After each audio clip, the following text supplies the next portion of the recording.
warahmatullahi wabarakatuh. Perkenalkan, saya Meulanda Putri dengan NIM 19060103 dari jurusan Ilmu Ekonomi Prodi Ekonomi Pembangunan. Baiklah, pada kesempatan kali ini saya akan menjelaskan tentang persoalan ekonomi, batasan, ruang lingkup, dan manfaat untuk mempelajari ekonomi. Yang pertama, persoalan ekonomi. Pada awal peradaban manusia, kebutuhan ini terbatas dan bersifat sederhana. Di lain pihak, alat pemenuh kebutuhan manusia sangat terbatas. Ketidakseimbangan antara kebutuhan yang selalu meningkat dengan alat pemuas kebutuhan yang tersebut menyebabkan diperlukannya sebuah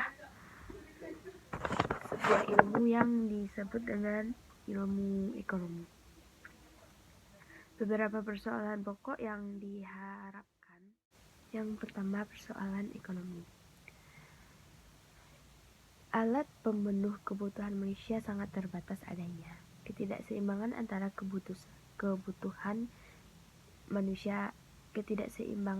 kebutuhan yang selalu meningkat dengan alat pemuas kebutuhan yang terbatas tersebut menyebabkan diperlukannya ilmu, yaitu ilmu ekonomi. Beberapa persoalan pokok yang diharapkan mampu dipecahkan melalui ilmu ekonomi. Persoalan tersebut antara lain, bagaimana mengombinasikan sumber daya yang dimiliki agar dapat menghasilkan barang-barang dan jasa untuk memenuhi kebutuhan itu sendiri. Apa dan berapa banyak tiap barang dan jasa perlu dihasilkan, dan bagaimana pula nantinya mendistribusikan tiap barang dan jasa kepada masyarakat yang membutuhkannya, sehingga dapat meningkatkan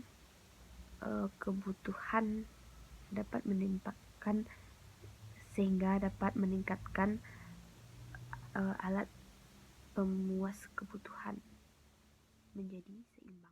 Ilmu ekonomi yang dikembangkan oleh para pakar ekonomi telah makin maju dan canggih.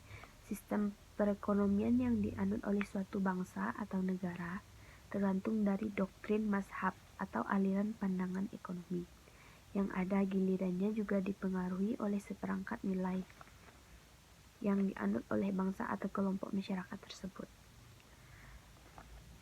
Doktrin atau aliran pemikiran ekonomi yang dipakai ditentukan oleh kondisi lingkungan masyarakat. Kondisi tersebut dapat kebetulan berbeda dari suatu kelompok masyarakat lain. Bahkan untuk kelompok masyarakat yang sama bisa pula berbeda dari waktu ke waktu karena perbedaan lingkungan tersebut.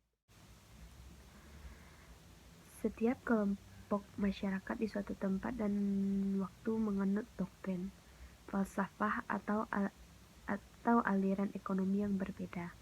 Variasinya sangat banyak, mulai dari doktrin ekonomi yang dikembangkan pada masa Yunani, aliran fisiokrat, klasik, neoklasik, sosialisme, sampai yang terakhir ekonomi klasik baru. Ahli-ahli sejarah ekonomi mencatat bahwa kemajuan ilmu ekonomi berkesinambungan. Aliran-aliran atau mazhab-mazhab baru muncul dan menyebabkan kepengaruhannya. Akan tetapi, timbul masalah-masalah baru di kemudian hari yang juga memerlukan teori-teori dan konsep-konsep yang baru. Sejarah pemikiran ekonomi secara sederhana merupakan salah satu cabang ilmu ekonomi yang khusus mempelajari perkembangan pemikiran ekonomi sejak awal peradaban manusia hingga pemikiran ekonomi masa sekarang seperti Keynesian, monetaris, sisi penawaran, dan praktek. Yang kedua adalah batasan. Kata ekonomi berasal dari bahasa Yunani, yaitu oikos dan nomos. Oikos berarti rumah tangga, nomos aturan, kaidah atau pengelolaan. Ekonomi sendiri berarti kaidah-kaidah, aturan-aturan atau pengelolaan suatu rumah tangga. Sedangkan ilmu ekonomi adalah ilmu yang mempelajari bagaimana tiap rumah tangga atau masyarakat mengelola sumber daya yang mereka miliki untuk memenuhi kebutuhan mereka. Definisi yang telah populer yang sering digunakan untuk menerangkan ilmu ekonomi tersebut adalah salah satu cabang ilmu sosial yang khusus mempelajari tingkah laku manusia atau golongan masyarakat dalam usahanya memenuhi kebutuhan yang relatif tak terbatas dengan alat pemuas kebutuhan yang terbatas. Sistem ekonomi adalah interaksi unit-unit ekonomi yang kecil ke dalam unit ekonomi yang lebih besar.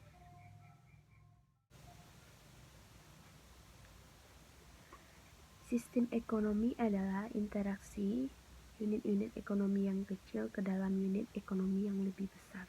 Sistem ekonomi ada 3 macam. Yang pertama, sistem liberal atau kapitalis. Yang kedua, sistem sosialisme atau komunisme. Yang ketiga, sistem mix ekonomi atau sistem campuran. Selanjutnya, ruang lingkup. Pada minggu pertama ini, materi tentang ruang lingkup ekonomi. Ruang lingkupnya sangat banyak. Saya akan menyebutkan beberapa ruang lingkupnya. Yang pertama, mengenai persoalan-persoalan ekonomi, batasan tentang ilmu ekonomi, sistem ekonomi, dan sejarah pemikiran ekonomi. Yang kedua, pemikiran-pemikiran dari para ahli ekonomi pada era pra-klasik yang meliputi pemikiran-pemikiran ekonomi pada masa Yunani kuno. Yang ketiga, khusus membahas pemikiran tokoh utama kaum klasik, yaitu pemikiran yang diutamakan salah satunya adalah Adam Smith. Yang keempat,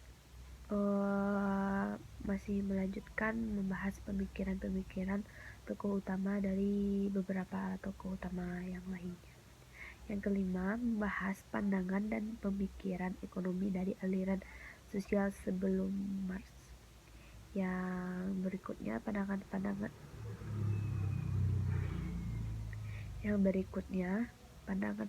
dari tokoh utama modern yang menjurus ke zaman sekarang. Selanjutnya, tentang manfaat mempelajari pengalaman sejarah menunjukkan bahwa perubahan-perubahan terutama yang bersifat radikal sering menimbulkan suasana yang tidak menentu dalam kehidupan sosial ekonomi masyarakat. Dengan mempelajari sejarah pemikiran ekonomi, teori yang digunakan dalam menghadapi masalah-masalah ekonomi tertentu, kebaikan dan kelemahan dari tiap pendekatan yang digunakan. Yang berikutnya, manfaat mempelajarinya. Manfaatnya adalah dengan mempelajari sejarah pemikiran ekonomi dan sistem perekonomian tersebut, kita akan mengetahui teori-teori yang digunakan dalam menghadapi masalah-masalah ekonomi tertentu, kebaikan dan kelemahan dari tiap pendekatan yang digunakan. Dan seperti sekarang ini karena adanya COVID-19, ini bisa jadi menjadi sejarah di masa yang akan datang, karena semua perekonomian di dunia sangat jatuh sebab karena adanya banyak faktor-faktor untuk menjatuhkan perekonomian dunia. Sekian video ini, terima kasih. Assalamualaikum warahmatullahi wabarakatuh.